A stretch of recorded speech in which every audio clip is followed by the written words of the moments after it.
Hello, I'm Chenju Chen from ELSA Lab, National Tsinghua University, Taiwan.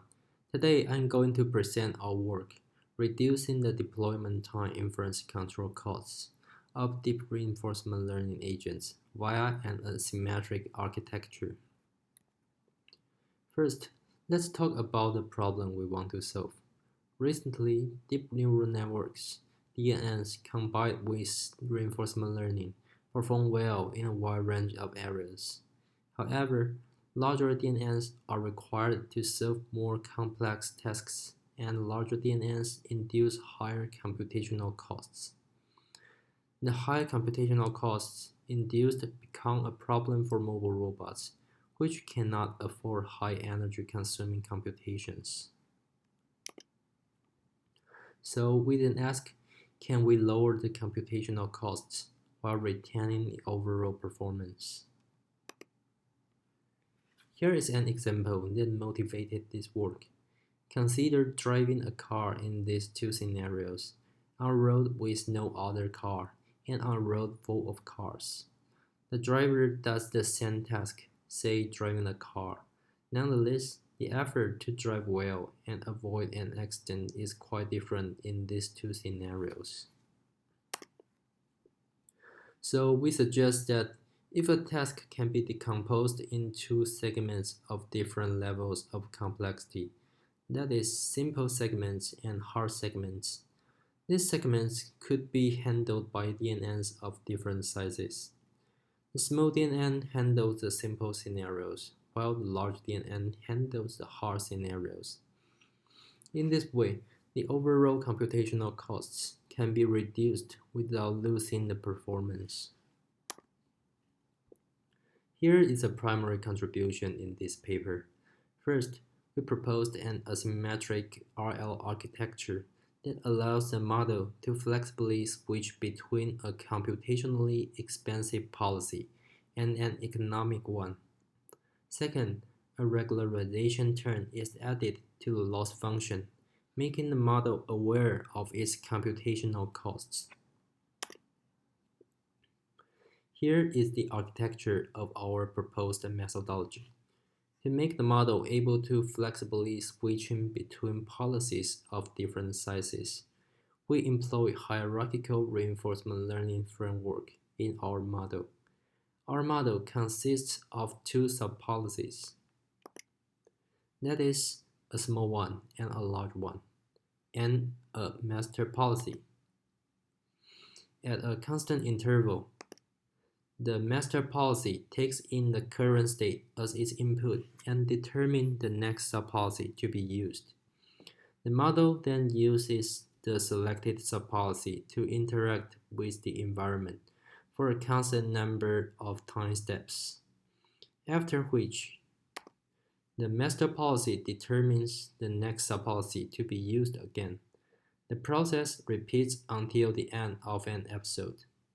At this point, our model is able to switch between the small and the large subpolicy. However, the master policy will tend to choose the large one all the time due to its better performance than the small one. So we add a cost term to the training objective of the master policy. The cost term added here is to encourage the master policy to choose a subpolicy with less computational costs. We use the number of floating points operations during inference as their cost term C omega. After adding the cost term, the master policy will choose the small subpolicy whenever the small subpolicy performs roughly the same as the large subpolicy. The added cost term is also weighted by a weighting factor, lambda.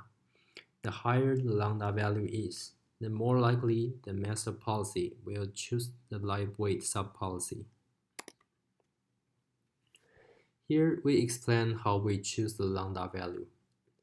We first train models with lambdas of different orders of magnitude. The results are shown in the figure. The first row of the figure indicates the usage rates of the large subpolicy. The second row of the figure indicates the performance of the models.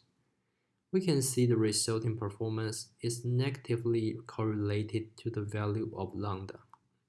This is because the larger the lambda value is, the more often the small subpolicy will be used in a sequence.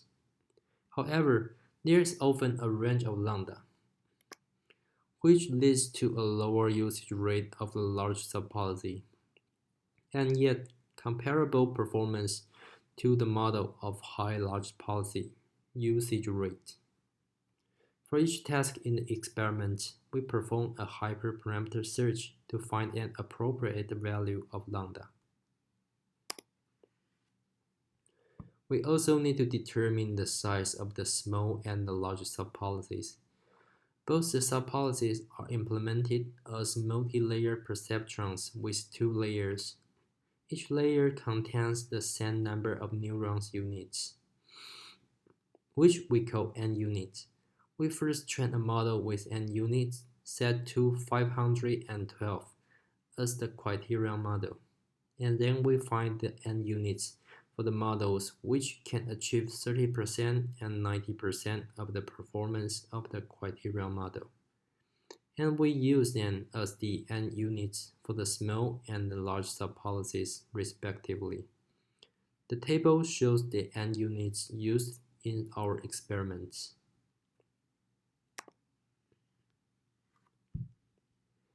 Then we will show 3 video clips demonstrating how the models learning with our proposed methodology solve tasks. The first one is a model for solving the swimmer V3 task.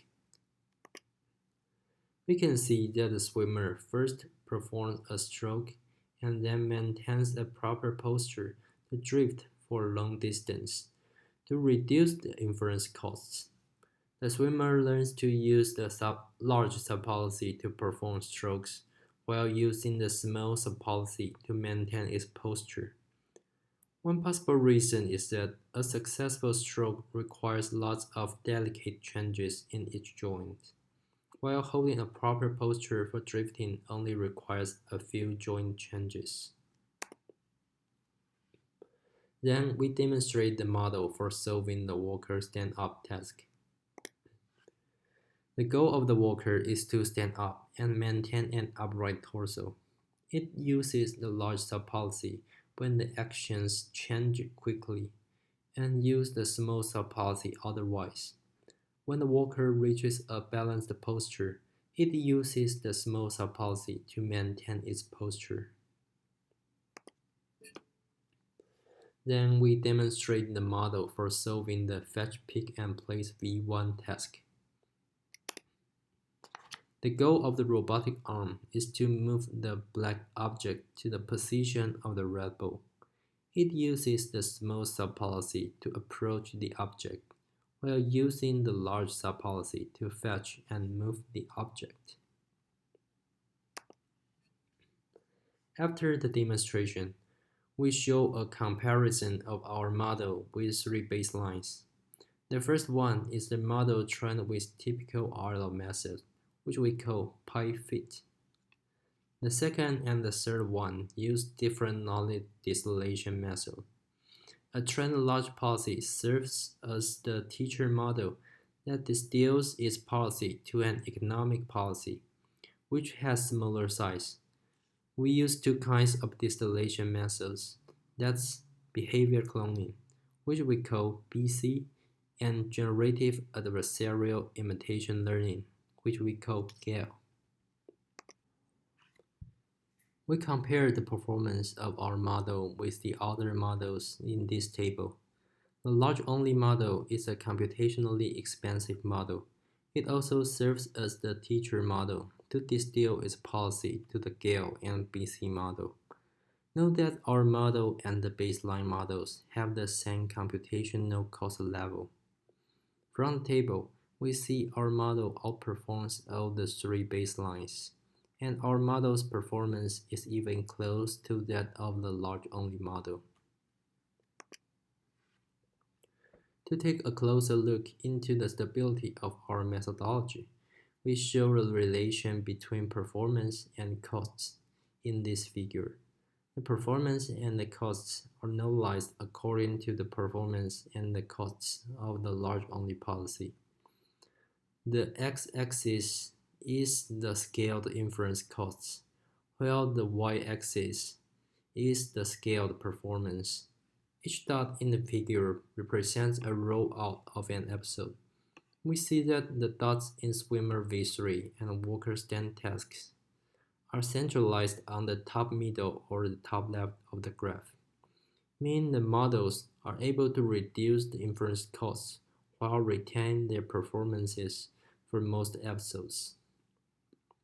For the fetch pick and place V1 task, the dots distribute evenly along the line y equals 1, which means that the agent can solve the task in the majority of episodes, while the inference costs vary largely across the episodes.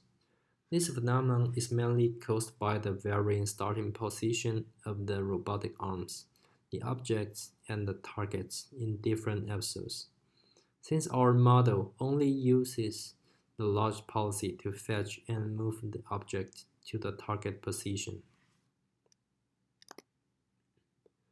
In conclusion, we propose a methodology for performing cost-aware control based on an asymmetric architecture. The proposed methodology is validated in a wide set of control environments from the OpenAI Gene Benchmark Suite and the DeepMind Control Suite. The results presented in this paper show that the proposed methodology provides sufficient performances while reducing the inference costs required for completing the tasks. Thanks for your attention. If you'd like to learn more details, do not hesitate to contact me.